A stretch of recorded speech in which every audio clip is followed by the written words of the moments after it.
go through this laughing thing. This says nervous energy and stuff, but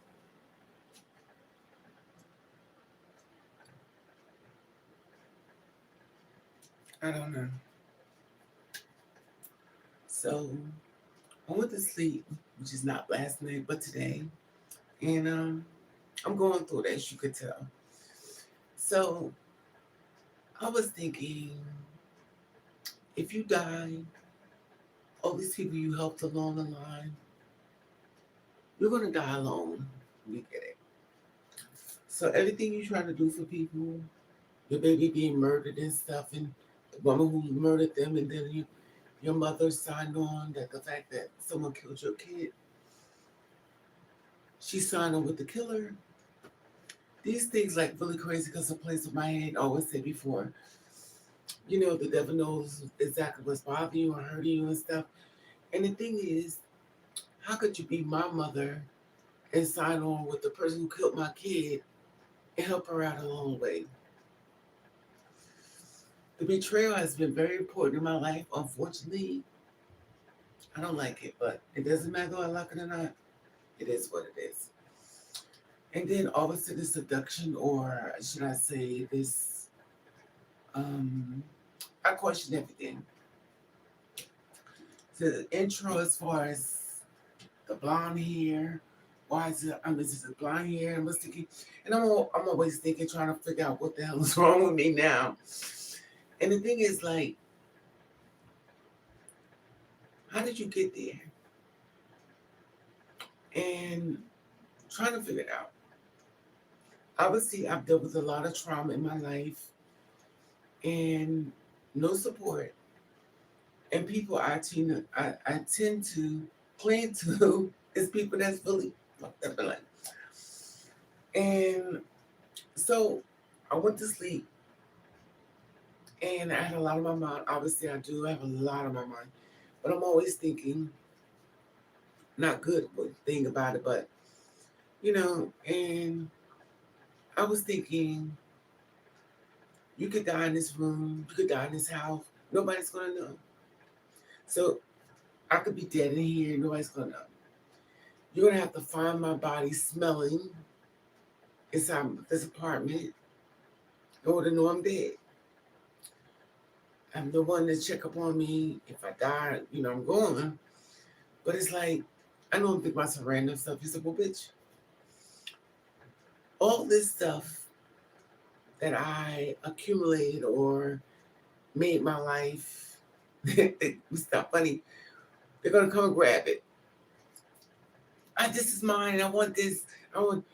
And at first they're thinking, I'm gonna fuck with this bitch anyway. I'm taking this shit. And I'm thinking, so why am I buying them all this stuff? Because at the end of the day, they have to find it. And also it's going in the garbage. I raised a baby that wasn't mine. There's such a backstory I can't even share that part. I raised a baby that wasn't mine. Took care of him from the diapers to all the way up to here. He's 6'8". I know you don't know the whole story about him and stuff like that because I'm not going to share that part. You'll find out once I'm dead, obviously. And he may not even know then because obviously he don't give a fuck. But my thing is this, is that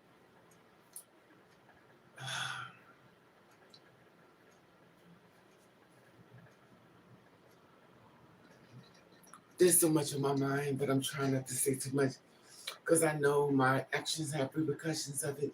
Sharing my story, I have to be responsible for the person I'm hurting behind it. So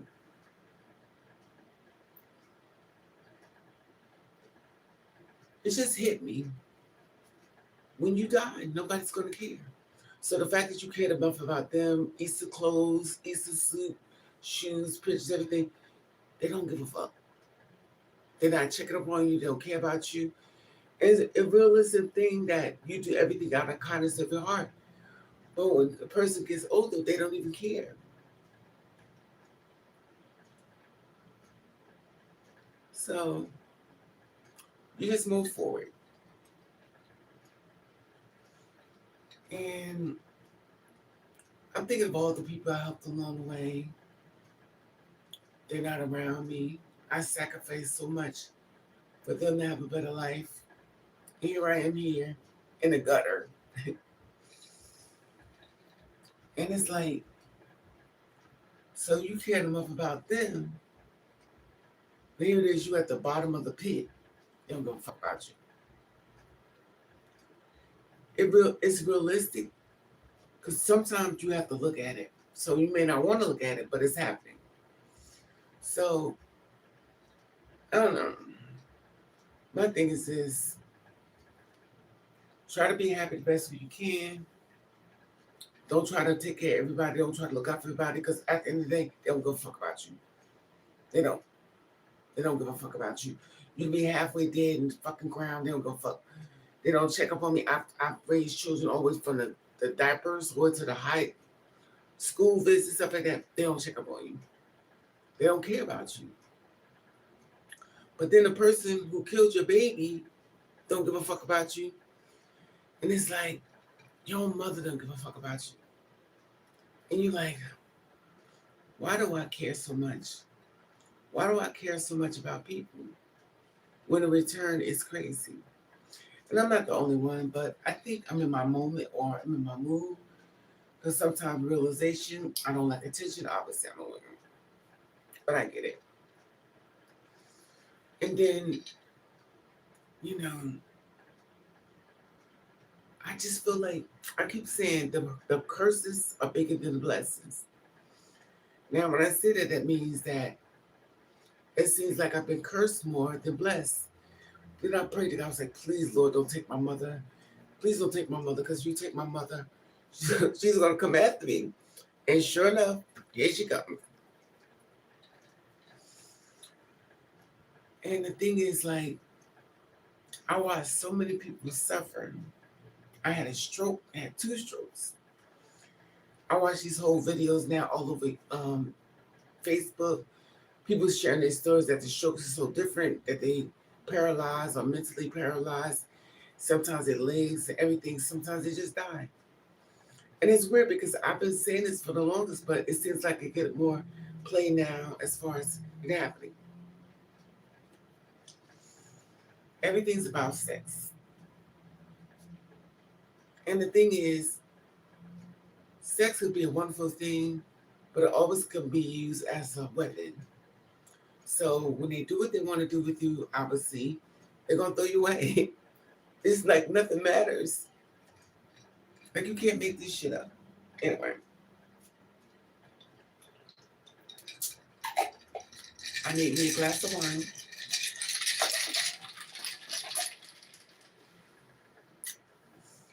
And I'm always wondering why am I so in control of everything? As far as being in control, it could be a good thing, but it's a bad thing.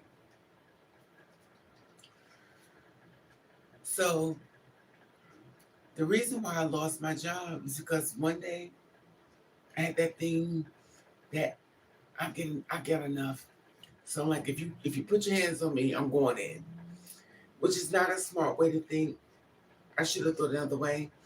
But I didn't think another way because sometimes you deal within your feelings, and when you move within your feelings, sometimes that cannot be smart.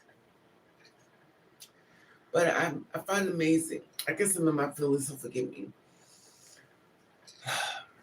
So there was this girl. Her name was, I don't want to say her name because, she was going through it. I need to stop taking stuff so personal, but it bothers me how sometimes girls get treated and stuff and helping people. It bothers me so much. It shouldn't, but it does. And the thing that gets me is, say her name. She was trying to help everybody. She adopted kids, everything. And it's like she never even existed. And I think she had a realization of it. But I think when you stare in the death's door, it's a little different. And she was at death's door. And now let me think, I'm at death's door, but then again, and the thing is, she died. And they didn't care. And I just like, so this is my life. So when I die, they're gonna people don't give a fuck. Matter of fact, I don't want to make this a Deputy Downer video, but it's not funny. I want to make this a Deputy Downer video, but I don't think I need to see this because I take it too personal. There are so many girls I have seen or known that died, and nobody talks about them. Nobody. Don't even bring it on. All these men that was fucking them and shit like that, they ain't talking about them. They done died, they don't give a fuck. Like, y'all crying over these rotten fucking bastards, and they don't give a fuck about you. You in your deathbed, you can't hardly breathe. These girls I seen, they was dying, crying, and they're not even acknowledged. And it's sad. It makes me think. So when I die, they're not gonna think about me. They don't give a fuck. So while you crying on this person, they don't give a fuck about you. You helping this person get a job, they don't give a fuck about you. While you crying, hurting, trying to fix something, they don't give a fuck about you. You're doing everything you can to make sure they're okay, but they don't give a fuck about you. At the end of the day, they don't. Well, you must have wanted to. So there was this one guy who liked me, so he didn't go after me, whatever, my roommate, because he felt like if he got a hold to my roommate, he can get in good with me, which didn't work because I'm a real friend. So he may see this video, but at the end of the day, I don't give a fuck. So he went to kiss me. And I was like, what did you do? He said, well, you wanted it. And see, this shit that gets me, thank God I'm tall, because he probably would have raped me, but, you know, thank God for all the child abuse that comes in handy for something. And my heart went out to him. I wanted to make sure he was okay. But the trickery is real. So while you doing it from the heart, there is a reward that you want from me. I'm not giving it. And now he's moved forward. Everything I say is like a joke to him. It's funny. Now just imagine what I had said to this man. He would just cancel it all out. I would lose a friend, everything like that. But his whole model was, well, you wanted it. This happens a lot. But we never had sex. And I hurt him because he was trying to get with me. And I didn't do it. So obviously you don't want to be friends with me no more, which is cool. You know, the thing is, I'm coming to the realization that people don't give a fuck. Like you spend all this time with people thinking you get brownie points and clues, they don't give a fuck. At the end of the day, you're gonna die. And they ain't gonna give a fuck. I watched so many girls suffer. I mean, suffer, crying, tears down their eyes, and the guy don't give a fuck. They don't care. And it's real. Because these girls really be like, why? And the only thing they wanted was love. And what they got as a reward was pain. I'll be back.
You know what's funny? I just, I just got a good look at my outfit. I was like, oh my God, look a mess. I don't give a fuck. It'll be amongst my videos. They'll get the kiki about when I'm dead, because obviously, you know. And I think because I went to sleep and I was like, it's weird because I'm like, I'll be having some morbid type of dreams, stuff like that, and you know, and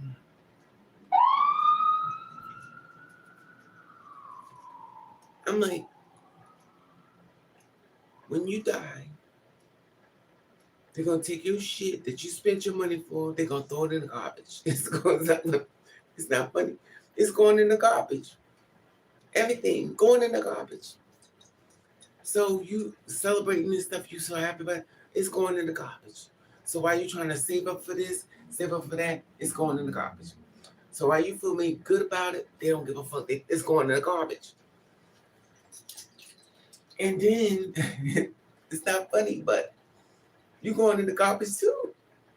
Because they have to find your body in your apartment, decompose, and shit like that.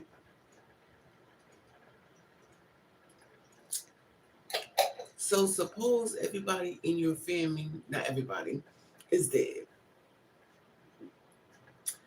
There will be no wellness check because they're dead. So how they gonna check on you because they don't know nothing about you and you dead. You're gonna end up with Pottersville. Obviously, you're not gonna get a coffin. You're not obviously not gonna get a funeral. You're not gonna get a coffin. You're going straight to garbage bag. It's not funny, but you're going straight to garbage bag. And they're gonna take the bag and seal it up and throw you away. So while you trying to look beautiful, you trying to, it's not gonna matter. And the people you think that really love you, they may cry over you for an hour if you're lucky. And then it's on to the party.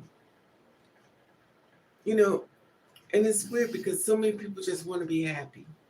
They just want somebody. This whole DL life, sneaky and shit like that. So now here it is. You make a girl believe that she has someone to finally accept her, treat her with love, fuck the world, want her to be happy, and you standing up there and stuff, and he's so afraid. Here it is, you a full-blown girl, everything done, beautiful enough like that, and a fucking man is so fucking afraid that you have to hide him like he's a celebrity or something. But he's not afraid to stick his dick inside of you. But he's too afraid of somebody finding out, as if he's as if he's that important to the world. The secrets are so strong, but at the end of the day, God sees all things. So why you sneak it, duck it, and dive it? They don't get. And the bad part about it is, here it is, you as a woman is dying. You can't even go to the man that's with you because he's so afraid that people are gonna find him. It reminds me of a story. There was a girl who had got a body done. She was a whole sex change, stuff like that. Beautiful girls, got boobies, everything, beautiful. And I don't know what she was going through exactly, but she was hurting. So she got the whole vagina and everything like that, and for her standing out. And she got to some high top clientele. She was messing with a man that was a baller, very known. So her want to be loved, appreciated as much love as she could give, as much as they like to stick their tongue in everywhere in your body. She was depressed. She wanted to be loved, and so by her wanting to be loved, she wasn't giving that. So he be like, I love you, child. He didn't love her. He loved what her body could do. He loved anything that was sexual within her. But here it is, she was hurting. She was moving forward like she was hurting. So here it is as a woman, you trying to get love, and obviously was a lie from him. And she started feeling dark. And when I say dark, I mean she feels like she don't want to be here anymore. She feels like she did everything she possibly do to be accepted, and she was not accepted. She got a whole vagina and stuff like that. She obviously thought that things were going to change, and it didn't. So her being in the box that if I do this, then y'all will accept me. And they didn't. By her not having a friend who was fucking her, that was not allowed for her to conversation with him as far as what she was going through. Because she knew he didn't care. So guess what she did? She took some pills because she wanted out of here. And a lot of girls go through this, and guys, they want out. So by them wanting to get out of this world, the darkness speaks louder than the light. So as the darkness speaks louder than the light, she cries out, she tells people different things, she gives people clues that she's about to do something to herself. And people are like, oh girl, you'll be all right. Oh, just pray on it, girl. It's okay. I go through the same thing. Now you talk about you. You ain't talking about her. Oh girl, I go through everything like that too. I have the same problems you. No, you don't. Because your problems are your problems and you can handle it better. And the little girl can't handle it. So while you cut her off and tell her, you'll be okay, just pray to the Lord. Ask the Lord to save you.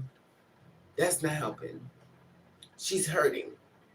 So while you're telling her what she needs to do that works for you, it didn't work for her. She's like, oh, I know that's what you need to say. That means what you're saying, it doesn't matter. Because now she's drinking so much of the poison, it's already taking effect. And also, she can't even go to the man that's fucking her. Because he don't want to hear, oh, you just busy on the hormones. You just must be going. So you don't want to hear it. She knows you don't want to hear it. She knows you don't want to hear it.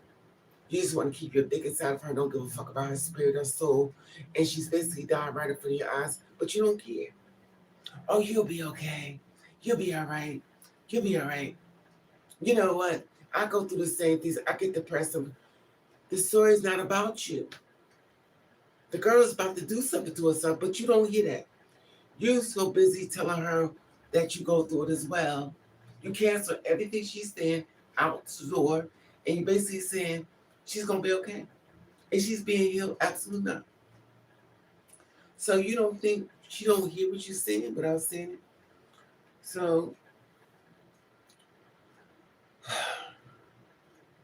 she goes out into the world because the next day comes, and she's like, today I'm going to do it. Today I'm out of here. I'm leaving. I'm leaving. Now, it's a bad place to be in because here it is as a person who cares about her, you're trying to save her. Somebody that don't even believe no more. And a person that can save her is not around. He's not even taking her seriously. And then on top of that, he don't want nobody to know he messes with her. So he won't go to see her. He won't take her out anywhere because he wants to make sure he protects himself. Here is a girl that's basically about to leave this world, that's crying in front of you, but you're so concerned about what the world is going to think about. You're so concerned about yourself that the girl is about to unalive herself once she leaves you. Oh, she'll be okay. Because you decide you want to separate yourself from the situation. Because you're looking out for yourself. Because at the end of the day, you're like a celebrity. Everybody's going to care. Everybody's going to know. But here is the person that really loves you, cares about you, that's crying right for you, but you cancel that. But when you get horny, you want to hear from her. Oh, I was just thinking about you. I want to make sure you're okay. Never mind you. Those are sexual feelings that you're sharing to her It's not about love for her life. So she hears what you're saying, but she knows what it is. She know you don't give a fuck about her. So at the end of the day, she's getting drunk up or drugged or all these different things. Like these people who's not funny. These people out there on fentanyl, they falling out and shit.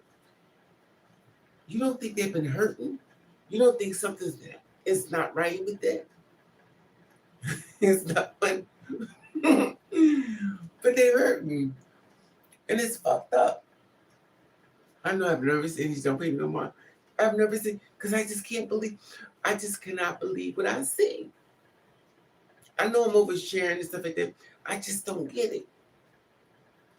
They're crying.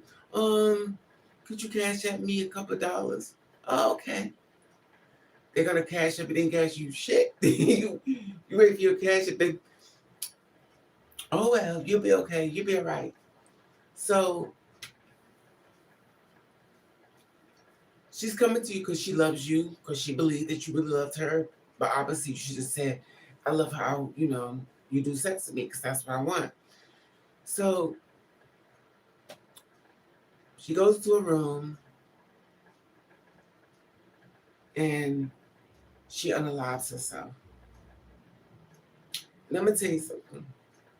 That is the worst place to be in as a friend. You're talking to your friend to make sure they stay alive, and they ain't listening to you. Because the person that can save them, they don't save them. They're looking out for themselves. So now, you talk to your friends saying, just be strong and stuff like that, but they're not listening. The one that can step in and save them, don't. Because they're so afraid of people finding out about them, because that's more important than your own life. You can say, well, jump in the car, let's go for a ride. Not saying that's going to help, but you give them some type of love for a moment. But the friend is there pleading with you, telling her it's all be okay. Girl, just hold on. It's words of encouragement. She don't believe it anyway. She just know you're trying to do the right thing because you're a friend. But the man that could kind of jump in, that started all this shit, can actually step in to help kind of save her. He don't.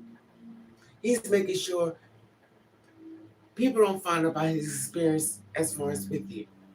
So at the end of the day, and unfortunately, this is a real story. It's unfortunate, but it's a real story. So she talks to him. She's like, I can't take this more. He's like, oh, you'll be all right. You just got to get some sleep. It's just the hormone. So you'll be all right. So she already knows you don't care about her. And you gave her proof of what she found out. And then she unalives herself. And then people say, well, it's mental illness. You could easily cancel it off as mental illness, but when she was screaming for help, you gave her an excuse. So she's like, oh, y'all don't want to hear it anyway. And unfortunately, this happened with more than one girl. And it's happened to children as well. A lot of children I've done stories on unalive themselves because they feel like it's going to make a difference. It's not. It's not going to make a difference. If you're a young person, it's not going to make a difference. The fact of the matter is that you have to believe that you're here, and I know you don't want to see that, and also be grateful that you're still here. The next day you wake up, you can feel more better. You have to go more. You have to go towards the light and try to find ways to save yourself.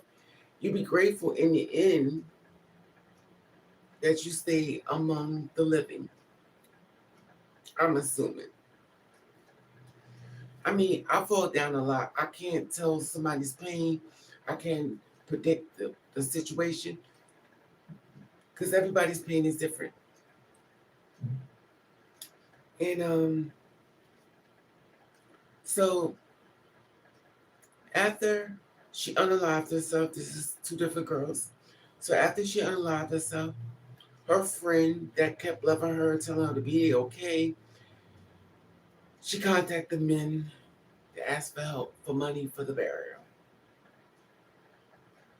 The same men that she cried over, hurt over, she reached out to the guys to ask them for help for her burial. So she get a coffin, a tombstone, some type of way that you can still honor her as a person that you stuck your fucking dick in all the fucking time. You could at least honor her. You don't have to give no goddamn names, but you were so afraid that people gonna find out. So you didn't step in and say nothing. You didn't step in.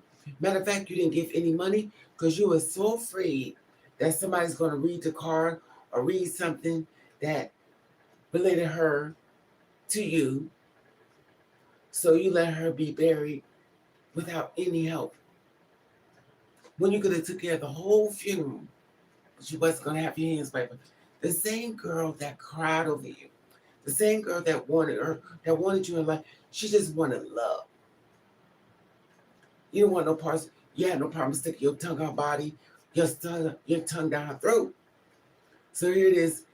You couldn't save her because you were so busy trying to save your name. And at the end of the day, you want to die too. Trust me, it is not a certain person thing. Everybody gets a turn. You be loving these fucking men, they don't give a fuck about you. So here it is. You died. They had to find the money to get money for your burial. And obviously you're not gonna, it's not funny, you're not gonna know that you cried over somebody that give a fuck about you. So before you breathe life into these rotten motherfucking bastards, these coward bitches, when you see DL, this is a D. This is a DA dumbass. This man is about to let you die and don't give a fuck about you. Oh man, I'm not like the yes, the fuck you is. You a piece of shit. And I'm gonna tell you something. You will be rotting your fucking grave. This fucking man don't give a fuck about you. He wouldn't care. So are you crying, can't breathe, can't even eat, because you feel like he don't give a fuck about you. In fact, he's acting like he don't even know you.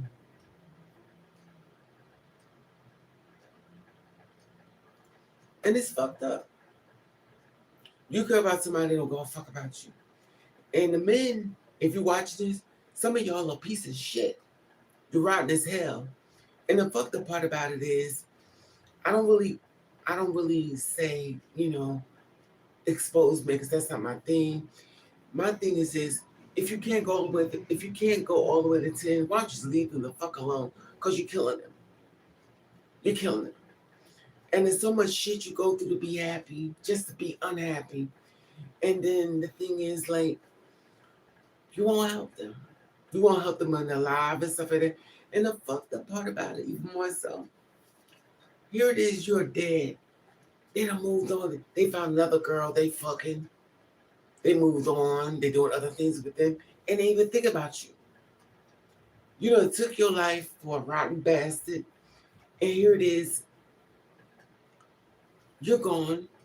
Your friends kept trying to tell you, stay strong, which their words were not going to help you. Because when you committed to leaving, sometimes they got in louder and got to you more so. And only thing you asked for was love. It's so fucked up. Because all you wanted was love. And it's so unfortunately, but a lot of girls are like that. And some guys.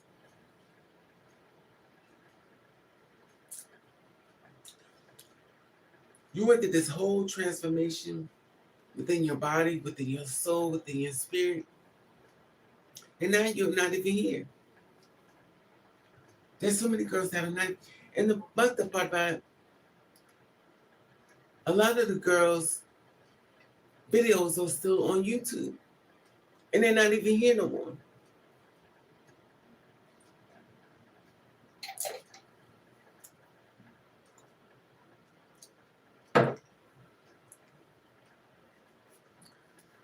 So You've been put on the streets. You can't find a job. Hell, these motherfuckers only want you in the goddamn bathroom to take a piece of shit. It's fucked up. They want you. Now they trying to make oh, we have to protect the children. Who the fuck is raping children but a pedophile, but a rapist?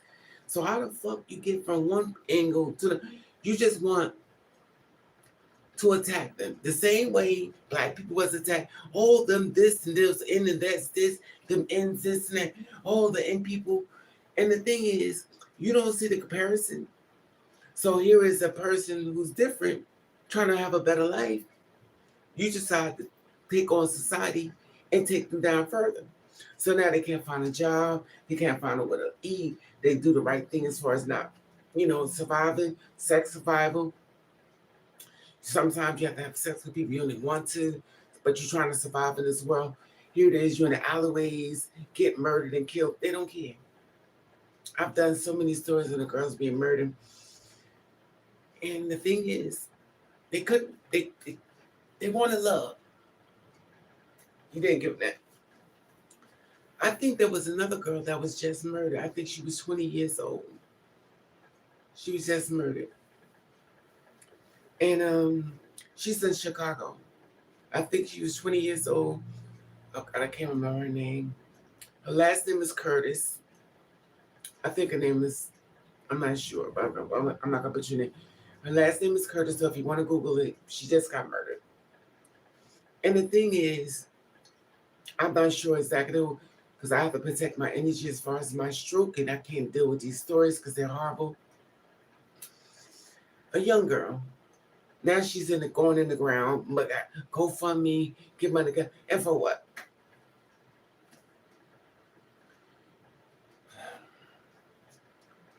These men will drain the life right out of you. They will drain the happy right off your face. All because you wanted love and acceptance and somebody to help you along the way. Yeah, do that.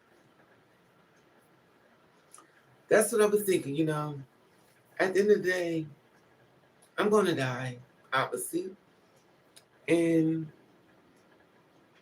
all my shit going in the garbage.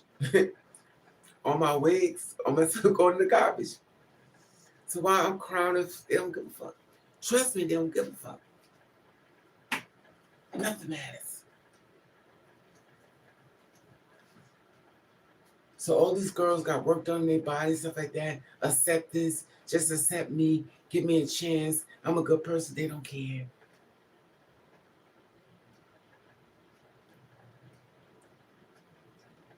You don't have a place to stay. You let a person come stay at your house.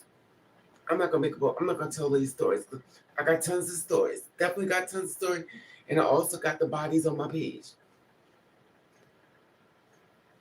Go on my page, you can see all the bodies of the girls that's been murdered. And the thing that gets me is, for what?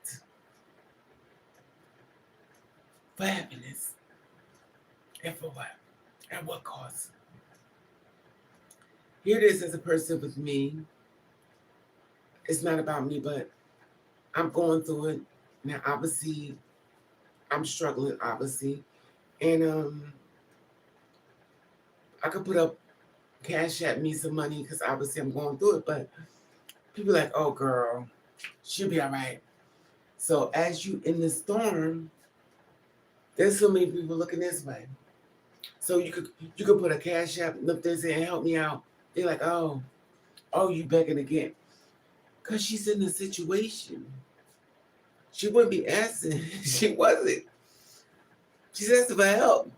This person's going to be dead soon. And then you're like, well, I'll get on the next round when she come back alive, another life and stuff. But the thing is, get her in this life. Help her along the way. But a lot of people just won't. It's easy to turn the cheek the other way. But I just realized a lot of people will not accept it. The reason why sometimes people use drugs is because they want to get out of pain. It's not like they want to use drugs, but they just want to get out of pain. So I don't think they want to kill themselves. They just want to get out of pain. So if they're out of pain, they feel better. Unfortunately, by them doing drugs to get out of pain, sometimes they end up dead and they end up dying. So when you see people going through it and stuff, if you had a heart, look at them and say, this person is hurting. Or I saw a video with this guy in Patterson. It's not funny. It's not funny. He was going through it. It's not funny, but I get it.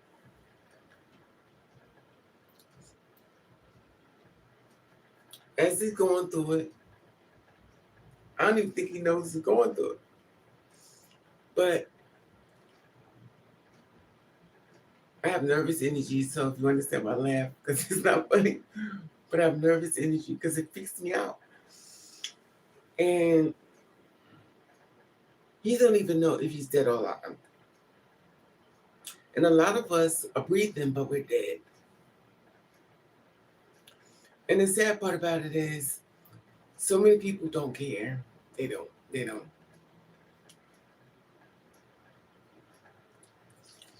So when you see a girl that's standing her truth, while you high like a goddamn, she's standing her truth. She's doing everything as far as being life. Why you such a fucking coward? She's pushing down doors, trying to make it. Why you sit back and say, "Oh, you be all right." So you cancel. You ain't doing shit. Sticking your dick inside somebody don't make you understand the situation. Sticking your dick inside somebody does not make you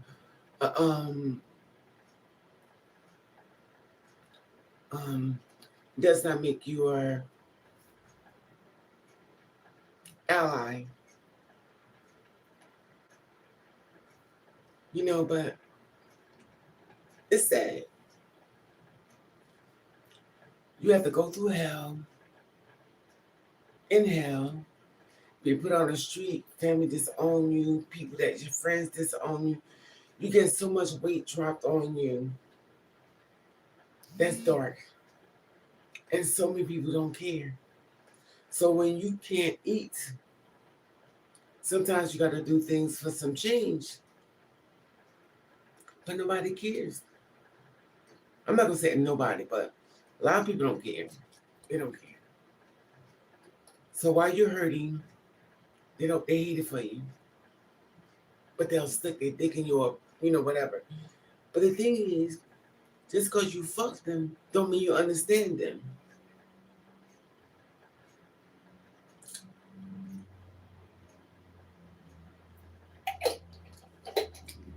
Any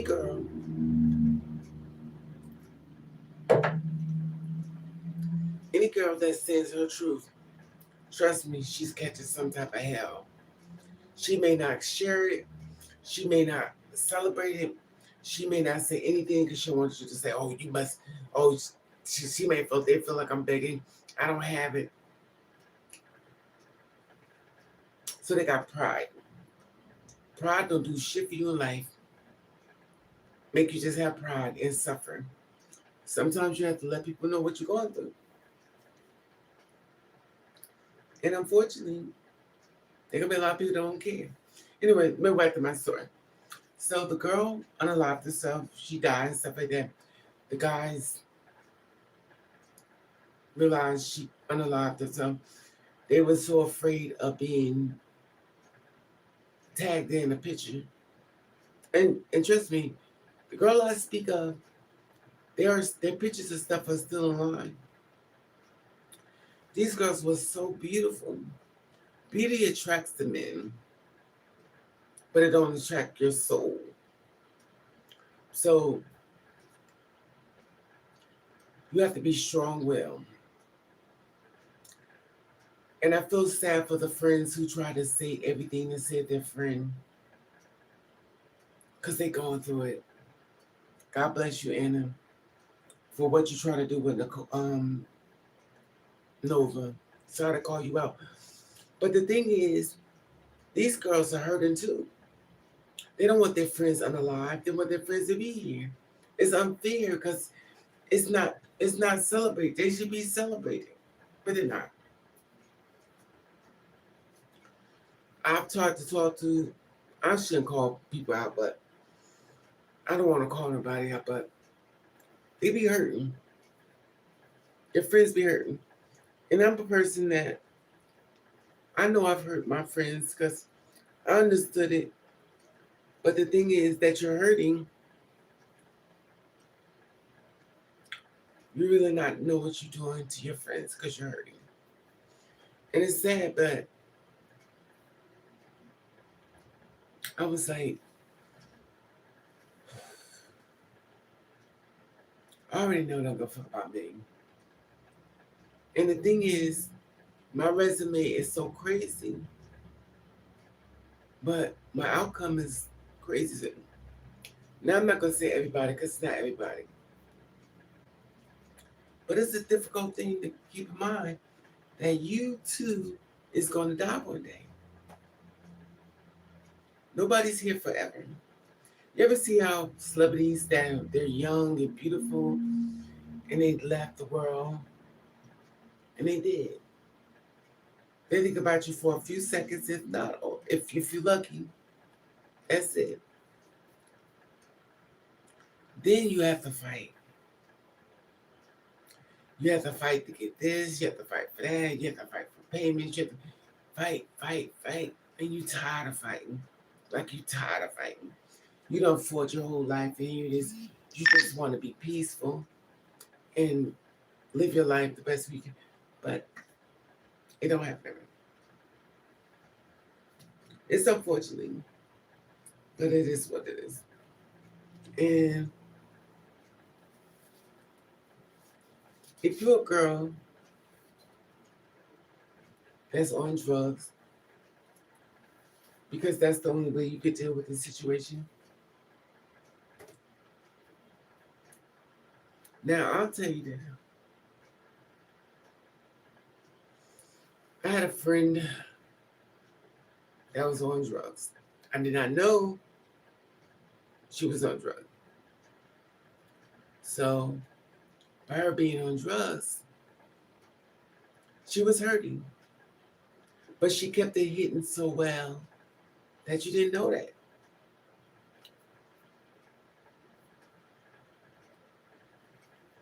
That's called suffer in silence. A lot of girls talk to me. They suffer in silence because they know people don't give a fuck. And it's so sad. And, I used to wonder why that I have to go through so much in life. It's like, why do this? Why is this?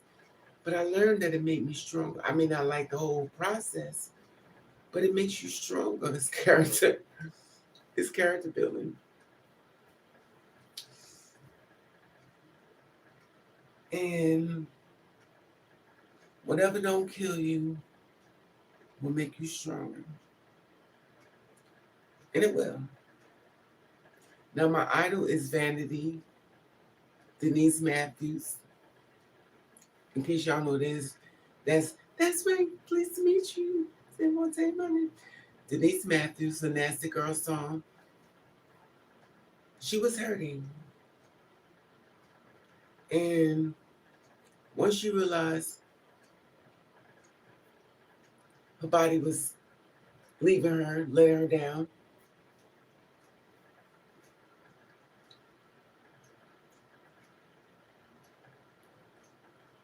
her body was leaving her. In case y'all know who she was, that's the one that was dating Prince. The one who was supposed to make the whole movie about him and her, Purple Rain. So she loved him so much. I'm not going to say, because I don't know, I want to know everything that was there. But she loved him so much. He was in competition with her. And he wanted to be beautiful and stuff like that. And if you mess with a man that wants to be beautiful like you, that's called competition. So you just need to leave that man alone or woman, whatever they. So as her loving him, whatever drug he was using, she was using it because she loved him. I've been in a situation where I loved the man so much I wanted to do things he wanted to do. Didn't know what the hell I was doing, but I was doing it. And even though it was affecting my body, but I paid no mind. But for the love, I was so sure that my love for him is so strong. Wait a minute, I'm putting this into my print. But my love for my man at the time, who ended up being married with a kid, my love for him was so strong. Now I'm not gonna act like I was perfect, because mothers live, but he was my first boyfriend. So by him being my first boyfriend,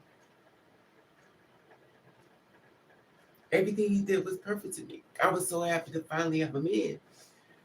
I allowed a lot of things, which a lot of girls do, and probably some guys, they do a lot. They would do things they would never do.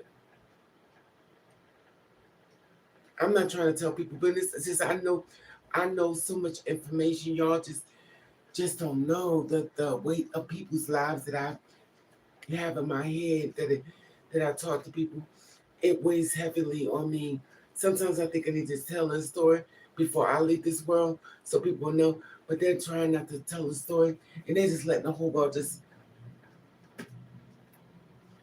It's like I'm trying to let people know what happened to them.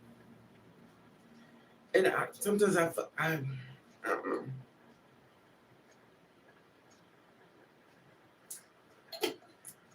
Every person has a story.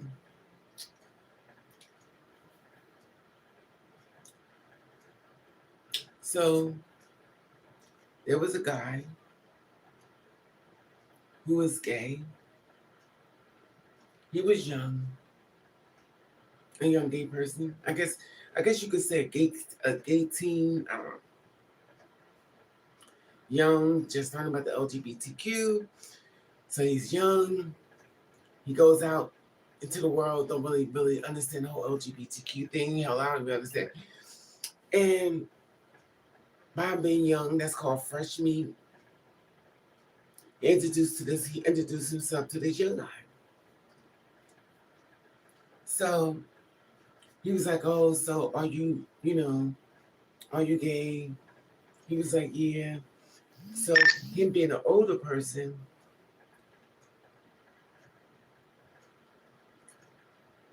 he was like, "Well, I want to get to know you better." Him being young and gullible, he's like, "You was fine," and the man is very fine. The man is gorgeous, and the thing is, the man started doing little things, which a lot of y'all know. It's not a gay issue. It's just a people issue because you could be a straight man, you're a gay man, and if people want what they want, they want what they want within your body. So him being a man, showing masculine energy, grabbing a gay guy, pulling him on to him, the gay guy was feminine. So grabbing him, kissing him, treating him like a, you know, feminine. So the man kissed on, doing things to him by him being unaware of sex because he's unfamiliar with sex. So the older man decide, you know, he wants to have sex with him. Excuse me. So the man decide he wants to have sex with him. He's cute, and he never had sex with a guy before. So the man had sex with him. The man didn't tell the young boy to use protection. And always keep protection on. But that's how I am anyway. I mean, I'm not going to sit back and lie and say I always used it, but it's a lot I didn't know. So the young guy had unprotected sex with him, and you know where his story's going. He gave him AIDS. He did not only give him AIDS, he gave him full-blown AIDS. But the young person is not even aware this thing even existed. He's thinking of, as long as I'm not having sex with a woman, I don't have to worry about getting her pregnant. Or I can have sex with him and don't worry about getting pregnant. So the young guy with this fine ass man had sex with him. What could happen? A man can have babies. So I'm good. So he decided to have sex with him. Obviously, he came inside of his body. And the young guy didn't know. He didn't even know stuff like this even existed. So as the man penetrated him and came out inside of his body,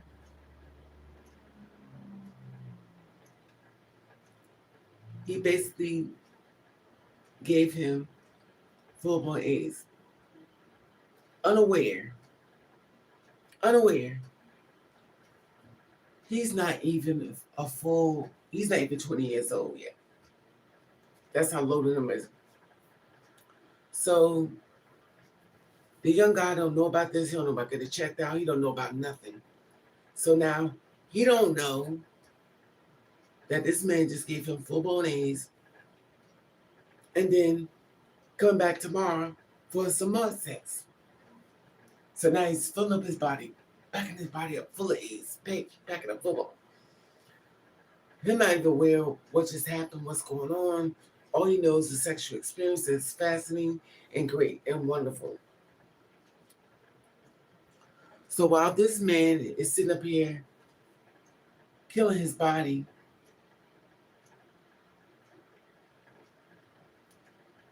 I mean, they got treatment now, but back then they didn't. And the young guy started getting sick. What's wrong with me? Why am I getting all these sores? Why am I getting sick? So he's like, well, what's this? Because, you get the little sores on your neck and stuff like that. And, so he wasn't aware of what was happening. Oh, I just probably get some ointment and rub it off, I'll just get some pills and stuff to wipe it off. So I'll get some ointment and that'll take this scar off because obviously it's scarred. But it's coming, I think they call lesions. They're coming in your body, and you're unaware of it. So you feel like it's some ointment, you just wipe it off, it's going away. So you as a person, unaware of this, you're all in love.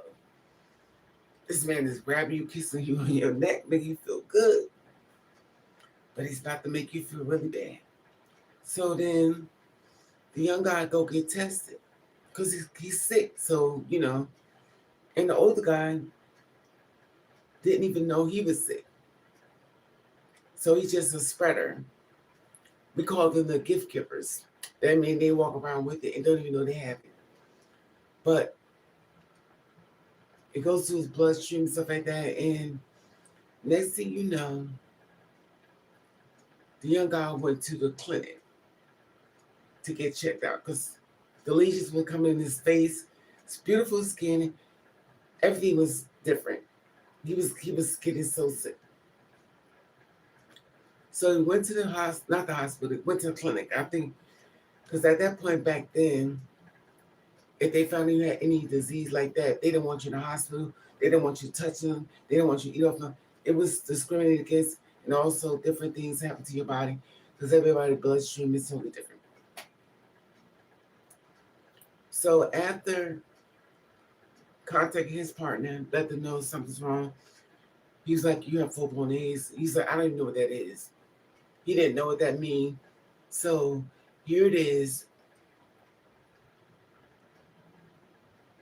The one thing people do know that you about to die soon. They don't know nothing else. So as he go to the doctor, got tested, found he had full-blown AIDS. He didn't know what that mean. So he told his friend what they said. His friend was like, really? He said, you need to go get tested too. So he went and got tested, found out he had it longer years than he had it. I mean, obviously. But he was a we call it a gift giver. It's not a gift, but it's called a gift giver. That means that you're the person. No, a gift giver is somebody who knows they got it and give it to everybody else because they feel like nobody gave them a chance. So now they want to have revenge on everybody within the world.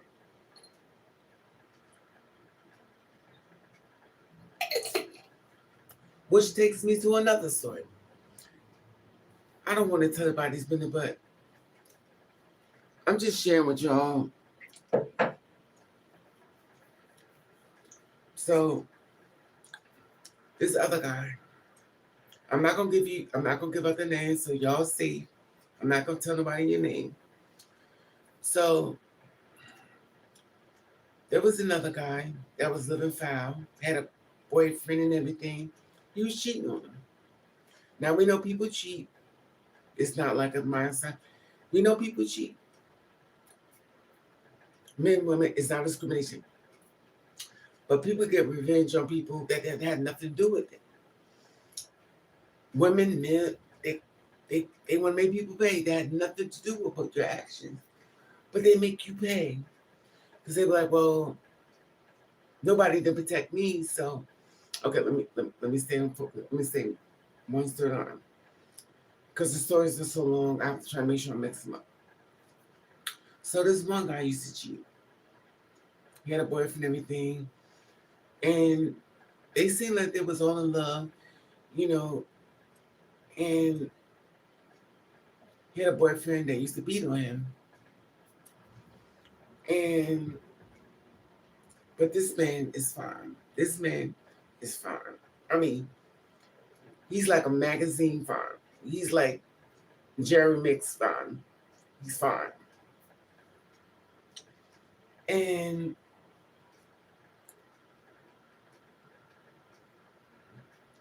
by him being so fine, people would approach him. Would you like to do a movie?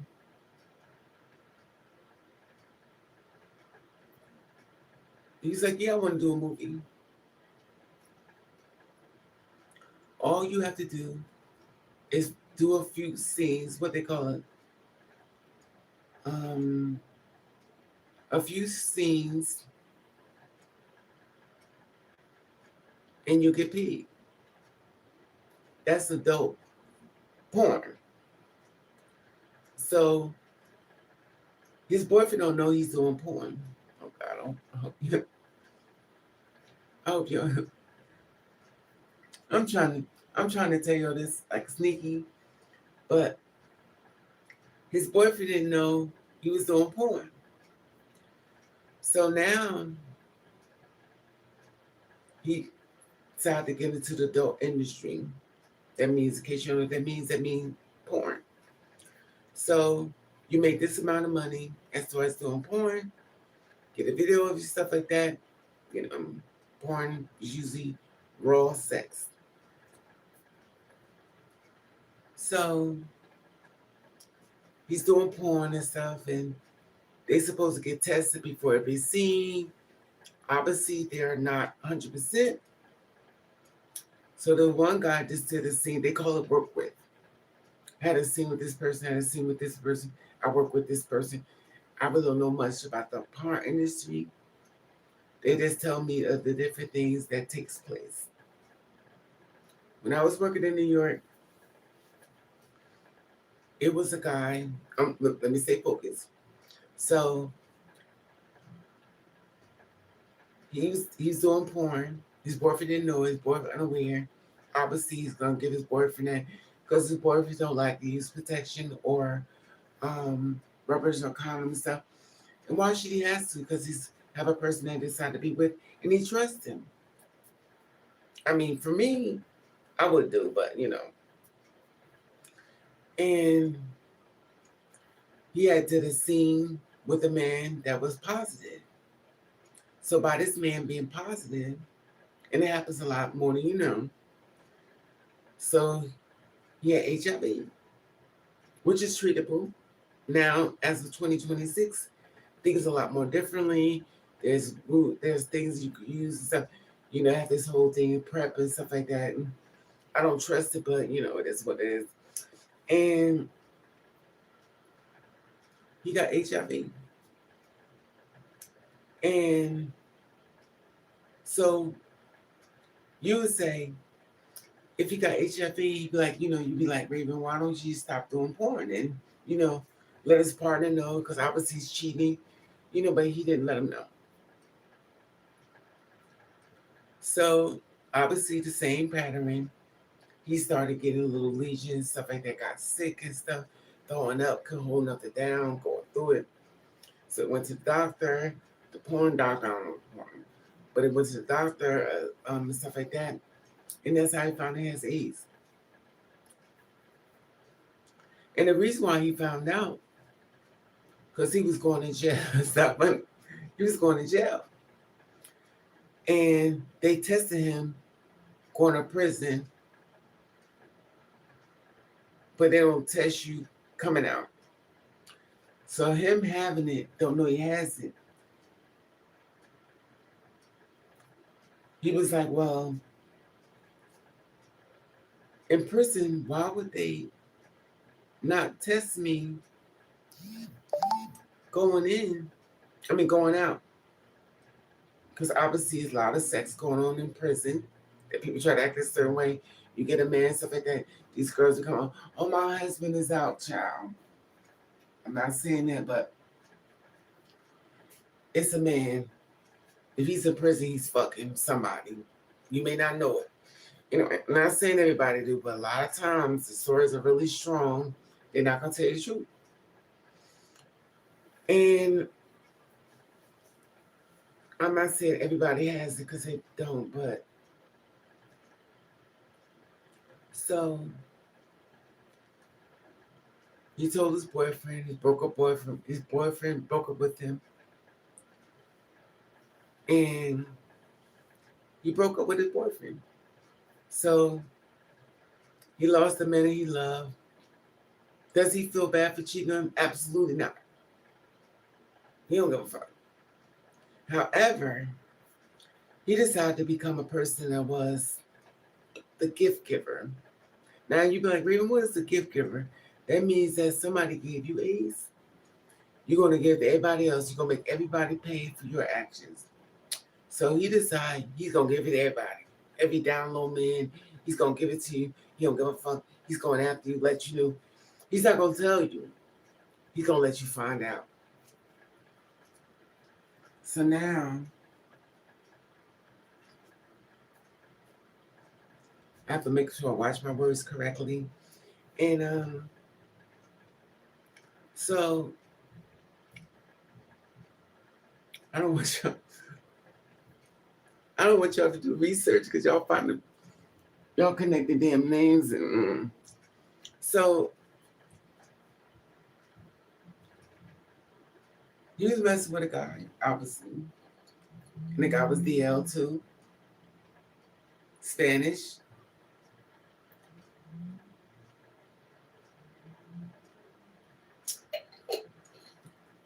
And then the guy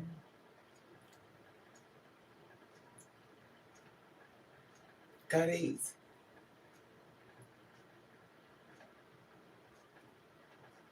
Sometimes people are afraid of that word AIDS. Sometimes people are very much afraid of their life as far as health wise. And my thing is this, it's okay to like sex.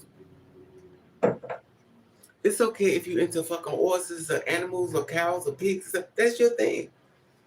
I mean, if that's what you want to do. But before you decide to have sex with somebody, maybe you should use some protection. I'm just saying. I mean, you don't have to listen to me. I mean, I know it feels better without a condom, but it feels even better when you wake up and don't have nothing, in my opinion. Let me see what these comments are saying. He must have had a large button. Hey, you me. Hey, Miss Moore. What's up, Mama?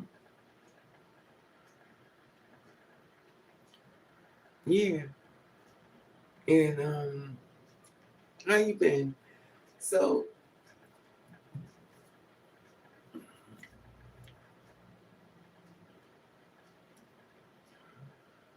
the guy found out, and I'm trying not to give out nationality, but these Puerto Ricans were fine as hell. But one was pretty and one was fine, but they fine as hell. Look undetected. So I'm trying not to give it too much information because, to be honest with you, they're on this, they're on this, they're on my YouTube page, and trust me, the reach is really close. And they're like, "Bitch, you tell my story." The thing that gets me is, I'm not giving out your name. So if you watch this, I'm not giving out your name. But the thing is,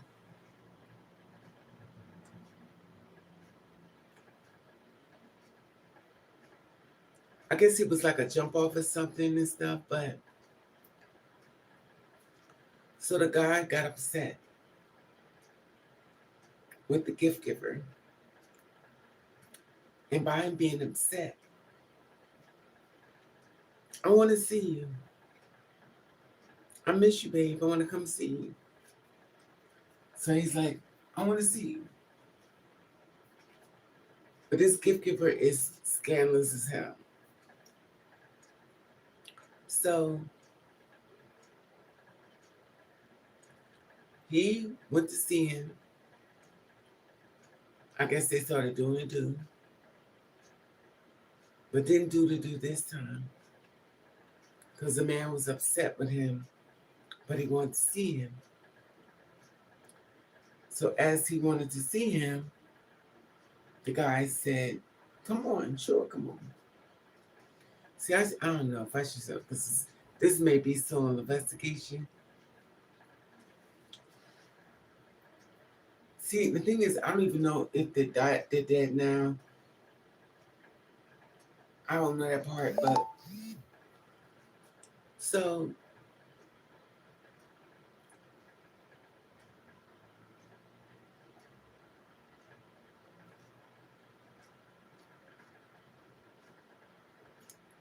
see, I don't, you know, I don't want to say too much because they could still be alive and kicking. So the man got there to the house, and I don't feel well, you know, and got upset and everything. So the man took out one of those knives, you know, the knives that got like the hunter knives.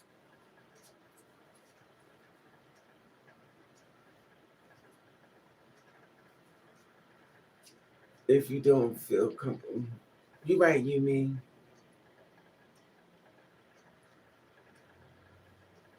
Yeah, maybe I shouldn't say that, but hopefully it went to court. I don't know. But the man came back with a revengeance. And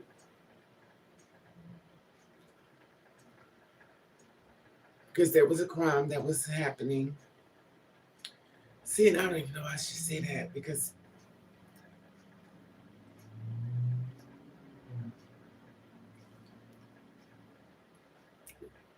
so the man decided to take out the knife and stab the guy in his head. Slammed him down on a porch, took the knife and stabbed him in his head and left it in his head like so it was left in his head, and the paramedics called, and they had to take the knife out his head. So by being a hunting, I'm not sure what the hunting lines are. The hunting lines is like this. So he slammed in his head. He's on a porch, blood is coming his head, and he's basically dying. So when the ambulance came, they had to pull the hunter's knife out of his head, you know. And of course, those have the little ridges. So as they took it out of his head, I'm assuming the guy went to jail or prison, whatever. So, because usually if he had that much strength, he pushes in. When he pulled it up, the register is going to pull part of his brain out of his head. So now here it is. Some of your brain is being pulled out your head. It's not funny.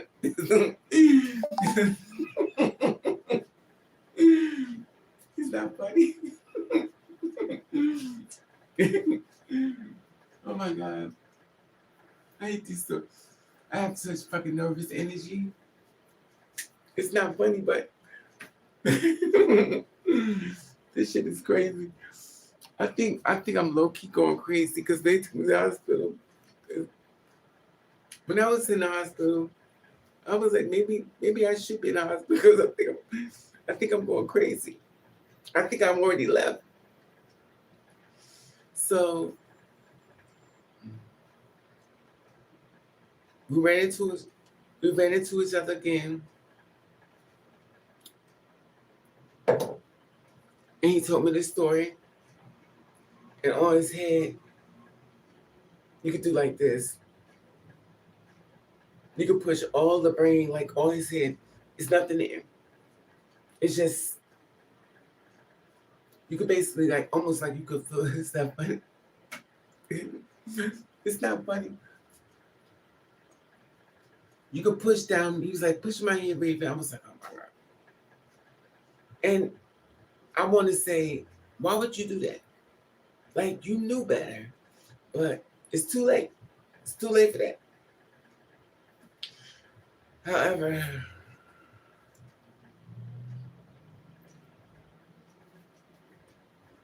he did something else that pissed me off.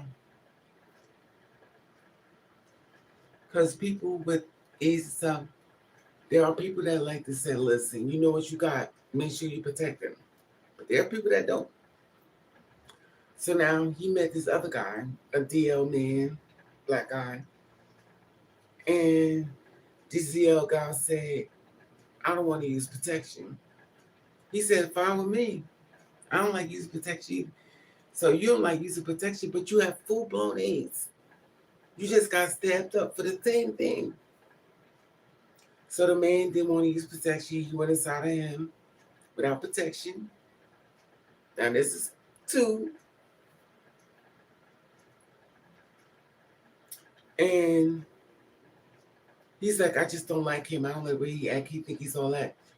I was like, but why would you? I understand you mad at him and stuff like that. But to get this man a disease, why would you do that? He said, because you know what? Nobody gave a fuck about me. Nobody cared how the fuck I feel. I had a life. You took away my fucking life. I'm like, oh, so now you mad at me for telling you not to do that to him. So now you're upset because I'm saying you shouldn't do that. But now. So the man is having sex with him. He's penetrating him and going inside of his body. He's laughing like, well, you about to get a whole disease and stuff. When I'm feeling, he ain't said to him, but that's what he said. That's why when people say to you, I want to have sex, I want to have fun, tell them the sex game is not a fun trip. Because you don't know what the hell is happening. You don't really know the mindset of people. It's not fun. But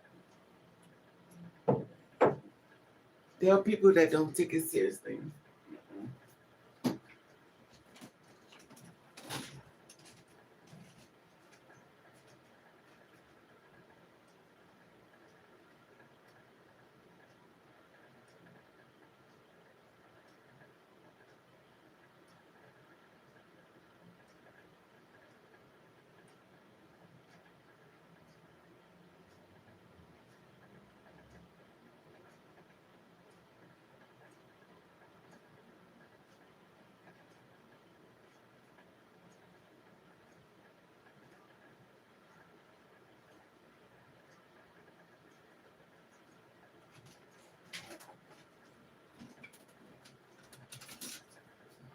So here it is.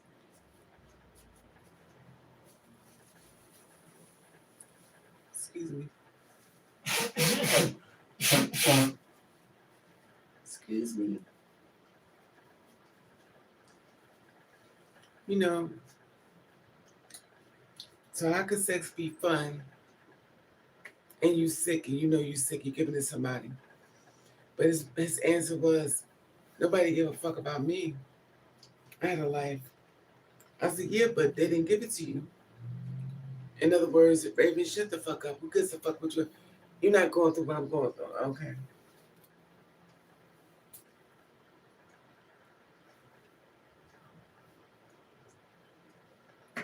But I could try to talk you out of it, but you're gonna do what you want to. And I think it's the hardest place to be, you know. Now, as far as sharing stories, I have another story. This is show you how I'm sitting here with all this shit in my head. Like I didn't even know half this shit even existed.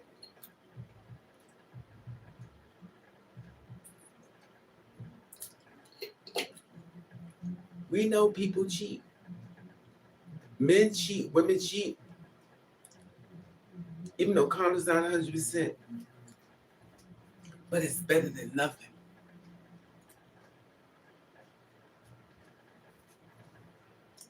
And my next story.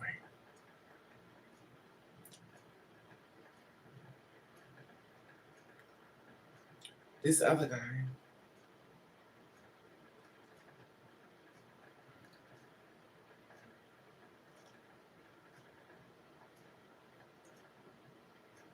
this one was personal.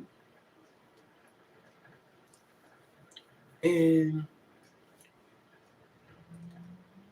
I was seeing him. He was like real obsessed with me.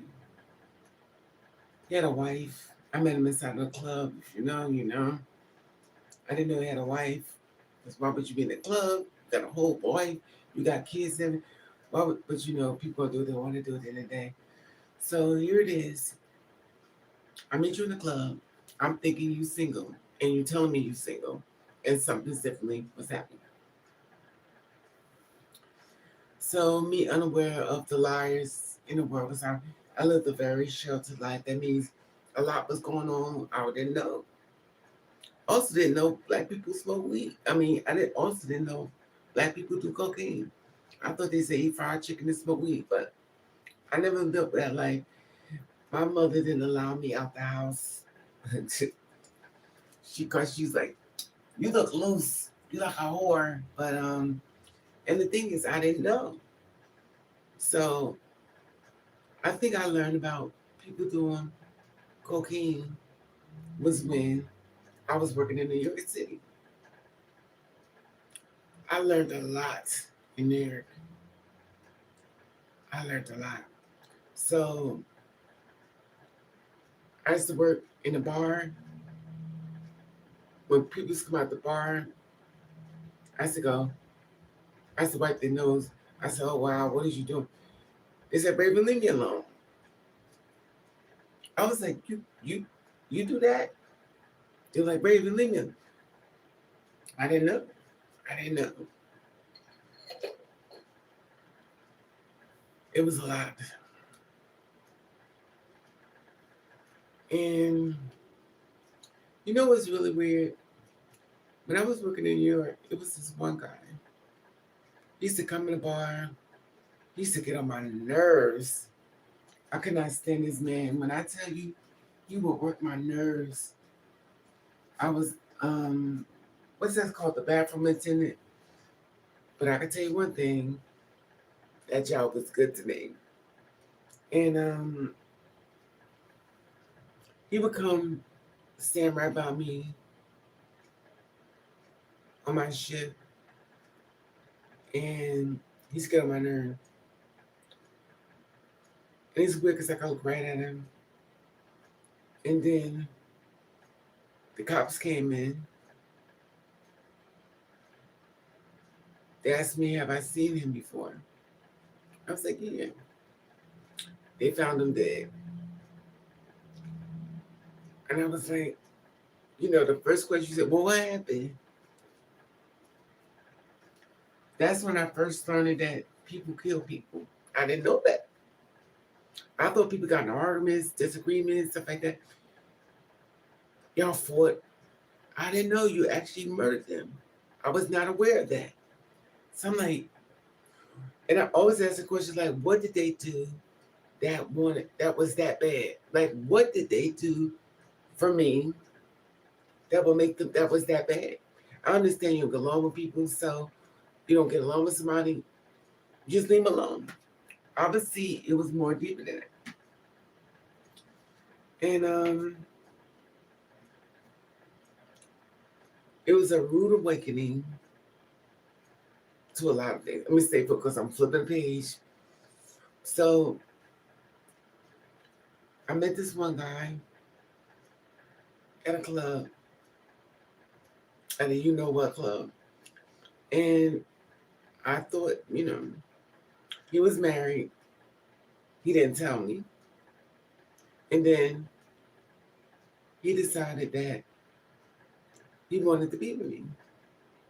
Now, I was like, okay, because for once, you could finally have a boyfriend. Somebody cares about you.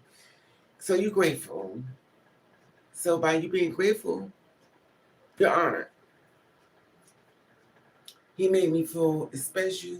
He made me feel welcome. He made me feel like I was important.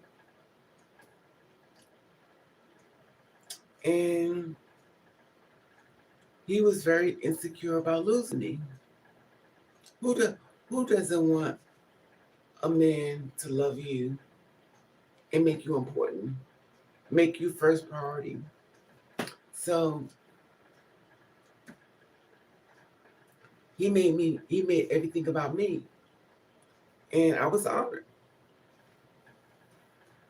My mother already had thrown me out on the street, so I was already homeless. So here it is, an older man that's going to look after me, be my friend. I'm honored.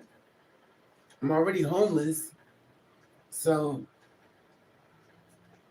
to him, that was an advantage. That's because I couldn't leave. Even if I wanted to leave, he had me in a spot that I had to stay. Even if I wanted to go, I couldn't go because I had nowhere to go. So he decided that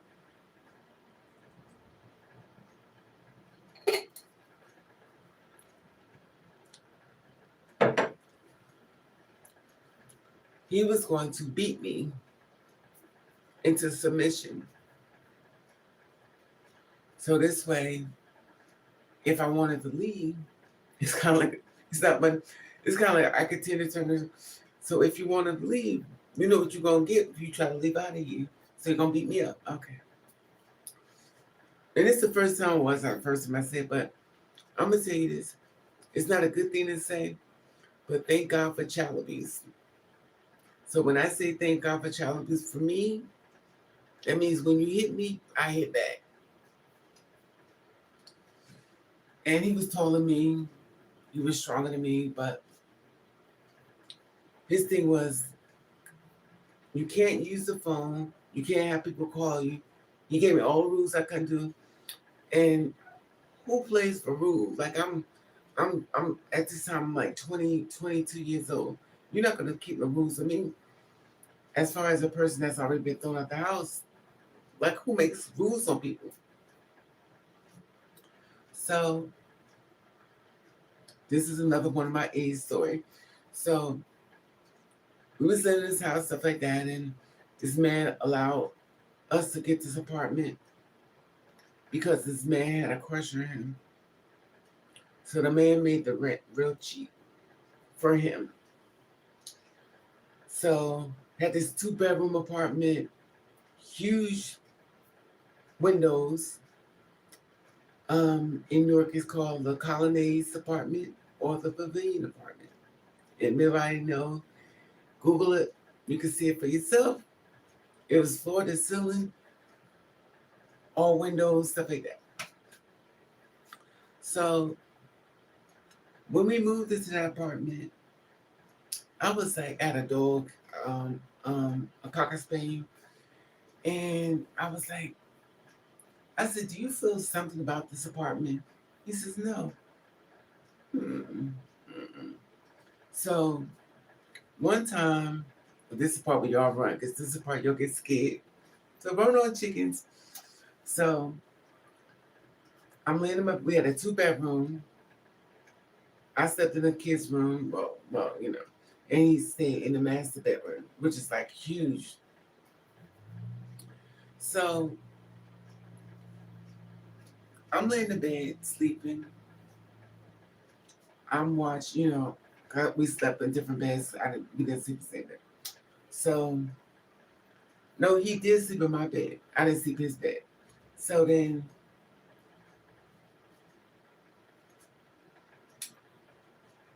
I got up in the middle of the night and I saw him wash his face and stuff like that. So I'm like, paid no mind. So as he's washing his face, got up, I go to the bathroom and pee. So he's watching his face. Like, I hope it don't haunt me because anyway. So I'm watching pee and I was like, okay. So I went to the bathroom. I saw him in the bathroom. So I went to lay down. He was in the bed. Now this happened to me a lot of times. People in my bed that wasn't there, but down in the bed. So the thing is, I kept asking him, I said, "Do you see somebody in this apartment?" He says, "No, what's going on?" And be like, "Well, you scared me. What's going on?" I said, "Something's not right." I said, "I need more information about this apartment." So I got introduced to some people that used to live in this building um, before we moved in. So I was like, "Did somebody die in this apartment?" And this guy to me says, "Yeah." I said, "Oh, is that it?" So now I'm like, and the man says, "He looked like you."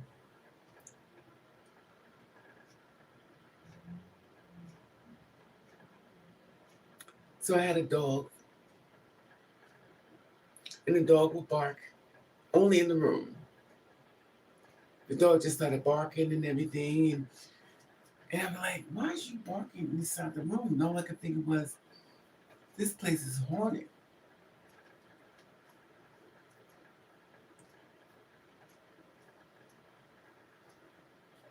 So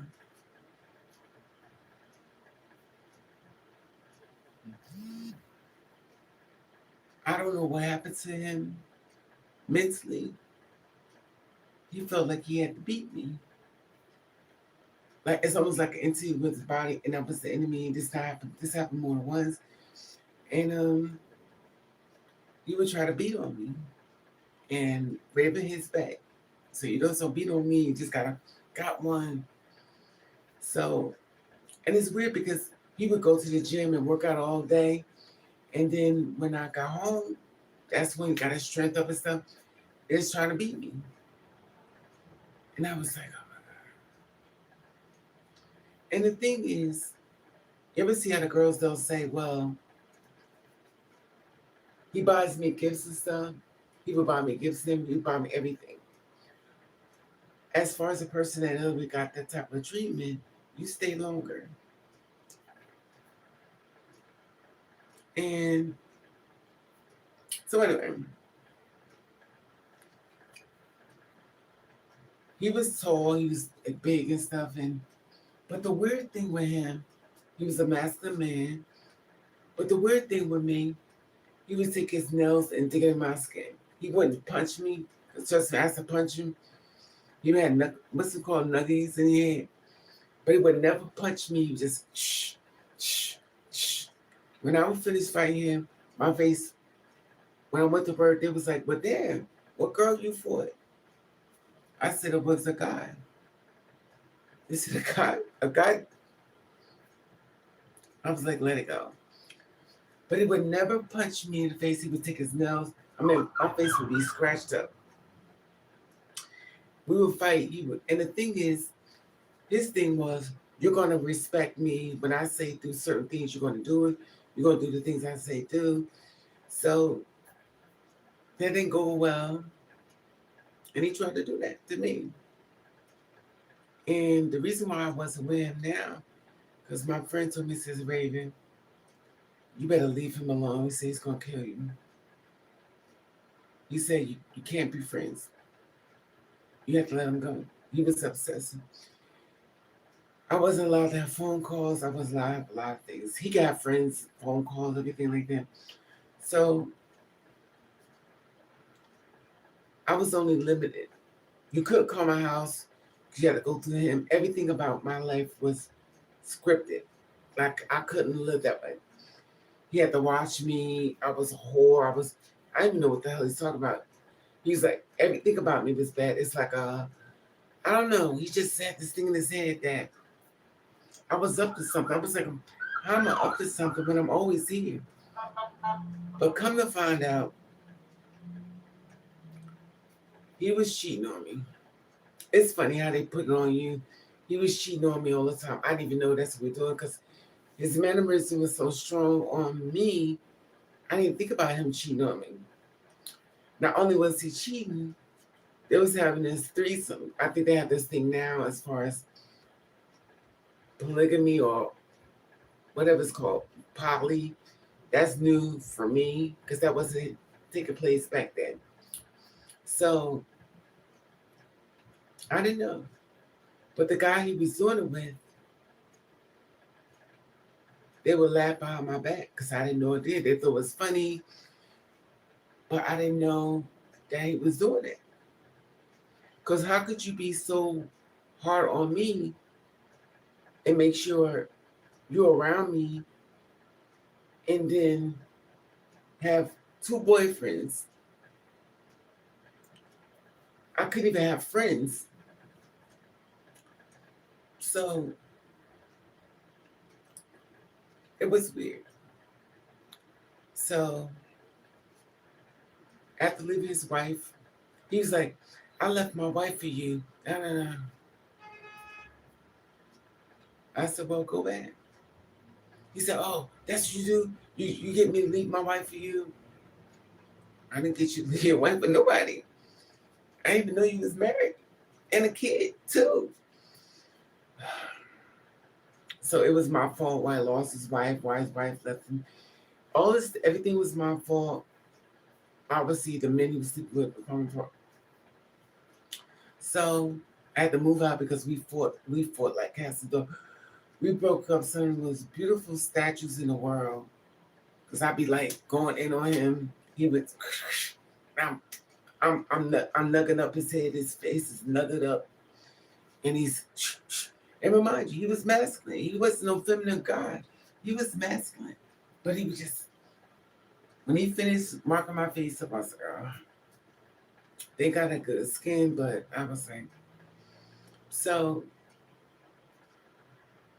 My friend said, Raven. I said, what? He said, the guy, remember your boyfriend? I said, yeah, I moved. He says, well, he's dating somebody with full-blown AIDS.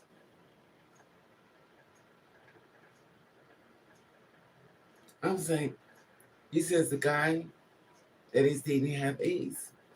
Because you know rumors with black people, they love to spread them. So I'm like, so I called them up. I was like, listen, I don't like you. You don't like me. I don't want you to catch nothing and stuff like that. So I'm going to tell you what's going around about you. I said, the guy that you're dating has AIDS. And I started crying like a punk. I was like, say it's not true. I'm crying back and forth. And so I said, I have to tell you. Now you would think that he'd be like, okay, good looking out. I'll keep my eye open for it. He said, you fucking bitch. He said, whoever the fuck told you that? Tell him, kiss my ass, you motherfucker. I said, okay. He said, your friends tell you every goddamn thing. If it was so fucking true, then what the fuck is the problem? You should be glad I'm leaving. I said, no, this is not good. He's like, you fucking bitch. Fuck you and the friends you have around. Your friends are nothing but fucking whores anyway. I said, okay. Obviously, you're not receiving this information clearly well. I was like, okay. He said, when I see you again, I'm going to fuck you up. I said, okay, here we go. I said, well, you got to do what you got to do. He said, when I see you, I'm going to fuck you up. Don't be telling no shit like that. I said, well, I would want to know if a guy I was seeing was sick and then I sharing that with me. He said, who the fuck told you that shit? So I told my, and it's so fun. It's not funny, but the persons that told me are both dead. So, and the person that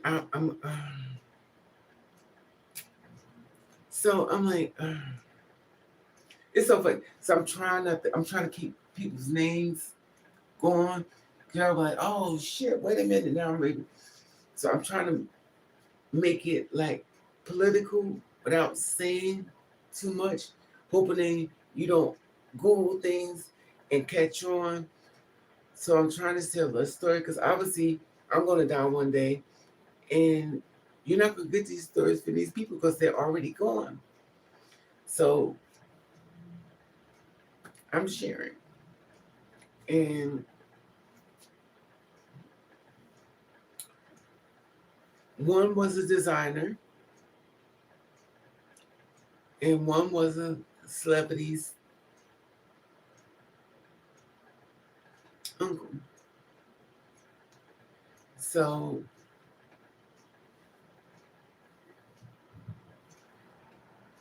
and I got cried about it. Got called, a bunch of names, this and that. When they see me, gonna beat the shit out of me. And of me as a person, I still cared about you. Just because it didn't work out, don't mean I don't care about you no more. But that's always been my downfall. I care about people so much. I hate that side of me. I care so much about people. I hate that side of me. I hate it. I hate it. I hate it. I wish I could grab that bitch out of me and throw it away. I care about people more than they care about me. Because if I see you in danger, I'm going to make sure you don't, whatever's coming, I'm going to make sure you don't get it. Now, probably see me, you probably make sure I do get it, but, and I hate that side of me, caring about somebody so much to make sure they're okay. It's not always reciprocated. So, I actually moved to Jersey City, and where he was staying at, they didn't want him there because they found out he was sick. Don't eat his food, don't touch the glasses, the dishes, stuff, throw it away. And he was like, I don't know where to live. I'm basically homeless. I said, well, I have a house. You can come stay at my house. Now, remind you, I had a boyfriend. So I'm going to ask my boyfriend, can you come stay here? He said, sure.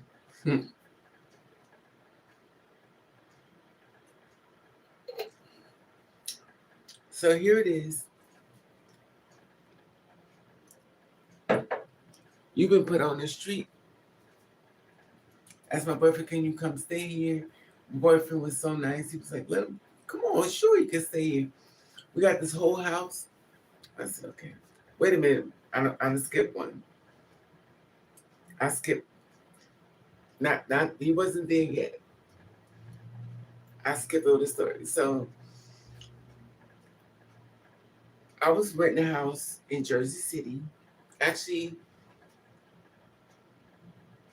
I found an apartment, but the Indians thought I was Indian.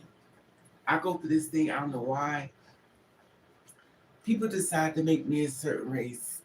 I don't know where that comes from, but back then, the Indians thought I was Indian. So by me being Indian, let me move into this whole house. Now remind you, I was paying $600 a month, 3 floors. Walk out the floor, there was rooms and it was rooms everywhere. And I can make other rooms, this, that, and that. Walk out the back door. It goes to the roof. So I let him come live with me. And by me doing that, you would think I would get some more, more respect. Nope. But I already knew he didn't respect me, so I was like, listen. Unfortunately, I dimmed my light to make sure he could be okay. I was more concerned about being okay. I should have been more concerned about me, but it wasn't. So he already knew he could abuse me because obviously I didn't fight back. And but I did fight back. But so we living together now. Apartment was a beautiful white living room set. You had no furniture, I had all my stuff. And we decided to go out for to a club. Um Obviously he didn't have no money, so we used my money, which is fine. So we go out to this club in New York, and he saw me. He decided, now fighting was very regular for us. So we're going to the club. So he decided he was going to trip me to make me fall all the way down the stairs. So as he tried to trip me so I could fall all the way down the stairs, I boom, boom, boom, boom, boom. So I got up. I got up the stairs. Remind you, he saw me.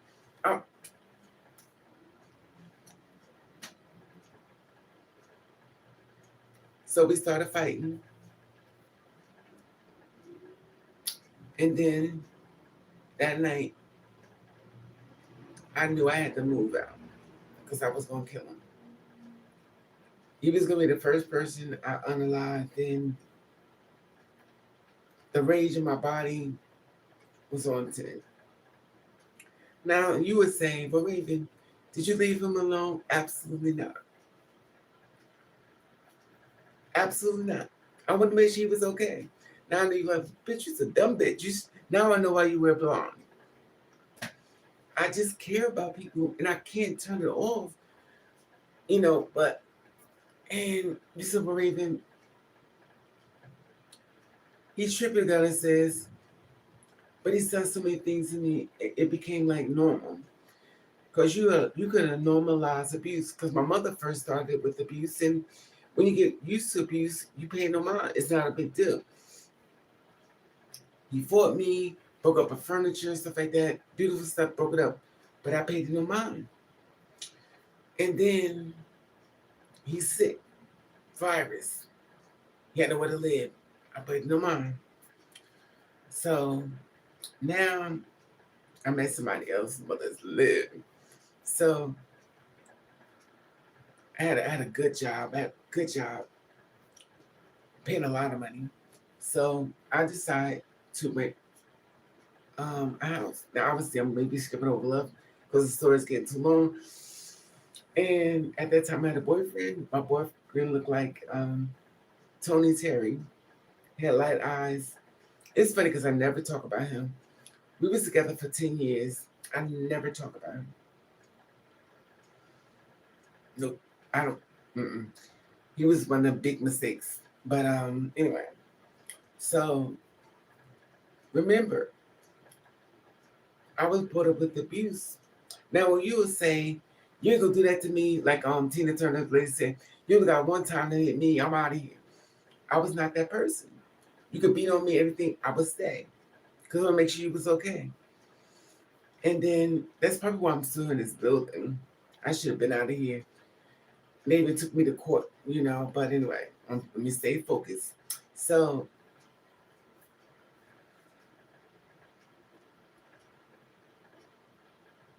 he came to me again. It was happening to him again. So once he could stay certain places, they flipped up on you. Everybody knows when people flip up on you, now all of a sudden there's a problem with this, there's a problem with that. So I give him a way to go. I was like, well, you can stay with me. Let me ask my boyfriend first. This is the boyfriend one. So after I asked my boyfriend, could he stay with us? He said, sure. So my boyfriend would go to work and he would try to have sex with me. I was like, so you have full blown AIDS. You've been kicked out of 2 places. I allowed you back here living with my boyfriend so you could be okay. And you're trying to have sex with me. I said, well, my boyfriend's at work. So I got upset. I told my boyfriend, I said, at the time, I said, you know, he's trying to have sex with me. My boyfriend was like, what? My boyfriend was boom, boom. And the man, other one, anyway. So he said, well, what are you going to do? I said, you got to go. Because every time you turn your back, he's trying to have sex with you. Here it is, you have full blown knees. And you're trying to have sex with me. My friend moved in. So I got a lot upset. So we're in the house arguing. At that time, I had a car. I said, you have to go. So I drove him back to his mother's house. And of course, like a little kid, you already know they was having a fit. So I'm like, okay, well, whatever. I'm used to the abuse, so it's not a big deal to me. I'm going to be called them 1,000 names. And obviously, you know, you have to do what you have to do. So I'm driving him to his mother's house, which means he's going back into the fire. So obviously he was pissed off because I was driving back. And it's weird because I could have just thrown him out, get on the best weekend, but me being a fool, I drove him to his mother's house. And of course he got to arguing with me. And then he started arguing, then he grabbed my arm. My friend was like, no, don't let him touch you. My friend was like, no, you're gonna get blood on you. I said, oh my God. So now it's like, no, don't let him, don't fight him. You're gonna get blood on you.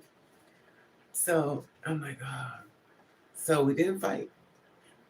I kicked him out the car, then I drove off from there. So I left it alone. This when I was working in New York, and my friend, who both passed on,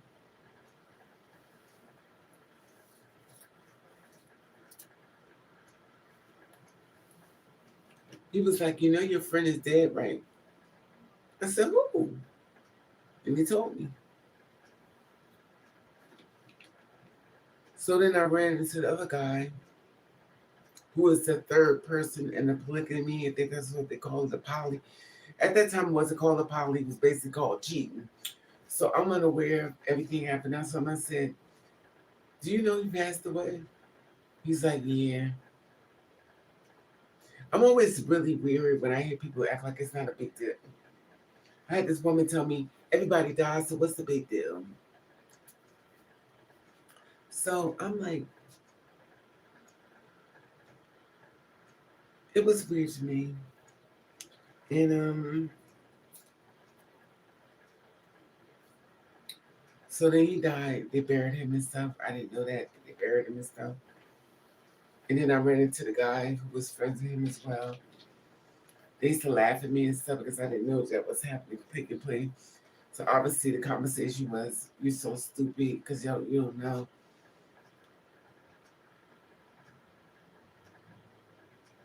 It's weird. You know, it's weird because I didn't know people were so scandalous and shit like that, and I was unaware. It just amazes me that I didn't get A's. It amazes me I didn't get A's, so didn't get a Z, because I was fucking and I wasn't using protection. But I'm unaware of a lot of things. But I didn't think, you know, did that. But I was fucking.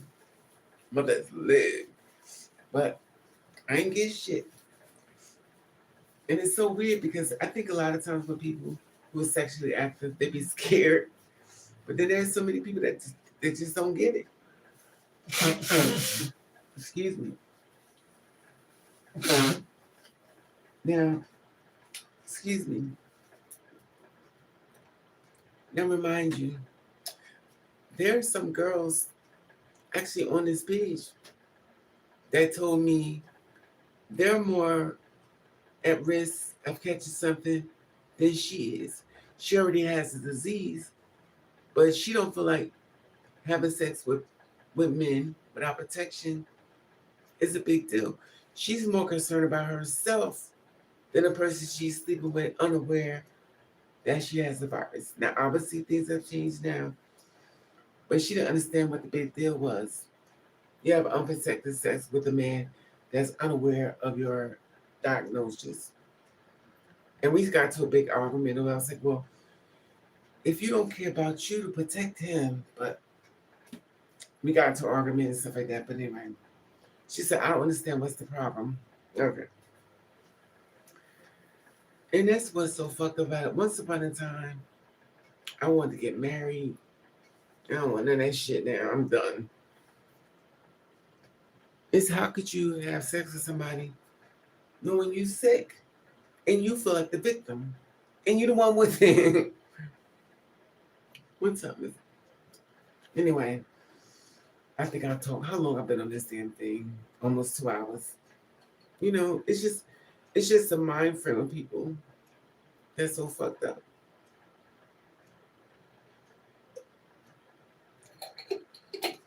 So now, my designer friend is dead. This man, my ex, is dead. I don't know if he gave it to his wife. I don't know if he's still messing around. But it's so weird. I think I'm overthinking. I just don't feel safe no more. Once upon a time, I wanted a boyfriend. I wanted to get married. I wanted to have. I don't want shit. I just want some chopped fried chicken, somewhere to eat it, in a sunspot in my room. I just want chopped fried chicken because I'm always getting some shit. But it's like, so when I die, everything I bought in this house, they're gonna throw it away. So don't never think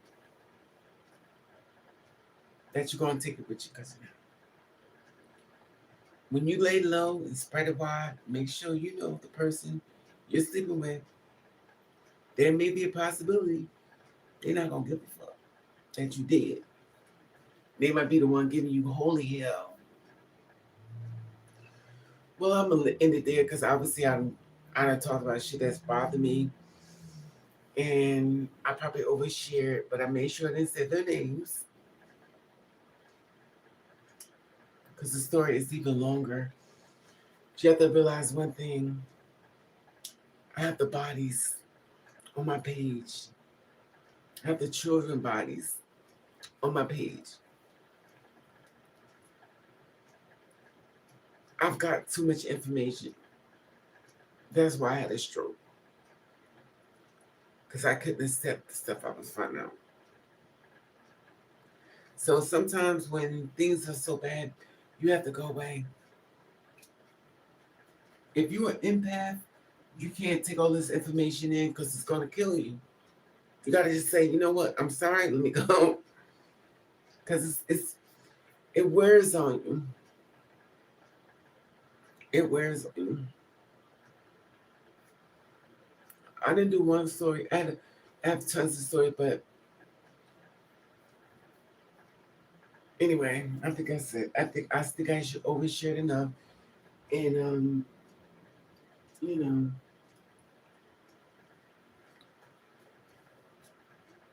hey Gia, what's up, Mama? Hey Mita. I'm drinking some wine with some water. Y'all, why y'all always make these names so hard? You can't call yourself Marsha, Jan, or Peter.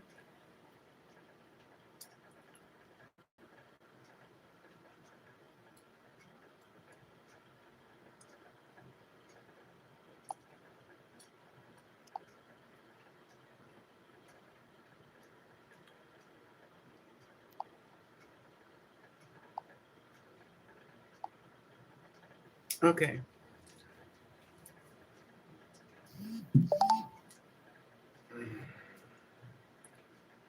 I'm just over it. When you living in a world and you see too much, it makes you see things totally different. It's a lot about this world I did not know. And unfortunately, I'm still learning. And Raven falls down more than most, but I don't know. Anyway, protect your spirit, but shit, I done give you a bunch of shit. I just want to keep y'all aware and awoke to a lot of shit that's going on. And I want to keep y'all aware and woke that a lot of people have shared a lot of information with me.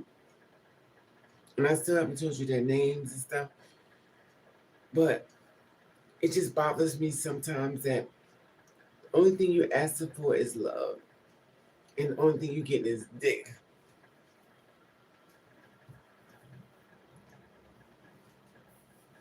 And that's it.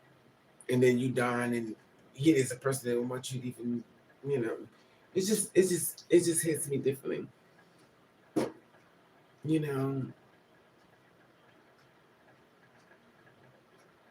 And God bless Nova. God bless Anna. God bless Anna. Because Anna's going through it. She's trying to fight for her friend. And she loves her friend. And it's unfortunately. I feel bad for her. You know. So if you're a person that's like wanna take your life, don't do it. And also when you sharing that you wanna live, make sure you keep in mind that person you're telling to is hurting. But keep in mind they're hurting you. They're hurting you. They're hurting you. Because now you just messed their whole way of thinking. You messed them up. So while you're going through it, the person you're sharing it with that you're going through, you about to hurt them too. Because now they're hurting. Because they don't know what to do. You put them in a box, they don't know how to deal with it. I'm not saying no ton of it's one of them. It's one of them things. Damn if you do, damn if you don't. So anyway, I was gonna say I don't tell nobody. Look, I don't tell nobody, but I leave mines in a bottle. But and I don't know. I mean, I could get offline and stuff and die tonight. I could die tomorrow. I could die in the morning. But keep in mind, my body's gonna be in this house, decomposing. No family, they're all dead. A lot of friends, they ain't around no more. So when I leave, you'll be like, oh my God, no more Raver. Hey, what's up? What's up? What's up? Say, oh, let me unsubscribe. You dead now, bitch. So, it's not funny, but hey, Miss Anna, yes. Hey, y'all, can y'all start making some easier names?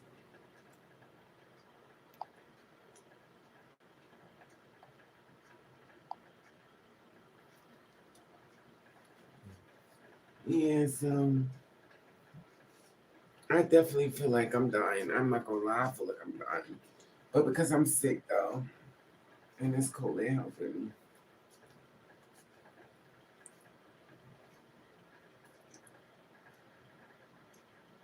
Anyway, I love you all. Protect your spirit. Protect your spirit. And I'm fucking being debited down. You ever wake up and feel like you dead? Oh God, I guess I'm being depressed. Okay, I'm gonna leave y'all. I love you all. Make sure you protect your spirit and stay safe and don't unalive yourself, in my opinion, because there's so much that you're gonna go through that you're so happy that you're here to go through it. The reward is closer than you think. So are you feel like, you know what? The reward is there. Keep in mind, it's coming. So you be so happy that you stayed here. You be so happy to enjoy the death. You're gonna be so happy. You're gonna be so happy that you had decided to live another day and took a chance. You'd be so happy. Anyway, I love you all. Protect your spirit. And bless you. What's that? Mind. Talk up, bang. See, but see, mythical. See, anyway, just stay here. Stay here. Because trust me, it's going to be days you're like, yo, I'm glad I'm still alive. So while you was thinking about something else, like I made it to the other side, I'm here now. I'm glad I'm here. Also get a chance to do something else and something different, change my hair, change my clothes, change my style. So the fact of the matter is that you're still here. You realize that I am here for a reason. That's why I got chosen to be here. Anyway, have a blessed day and good night. Get you some rest.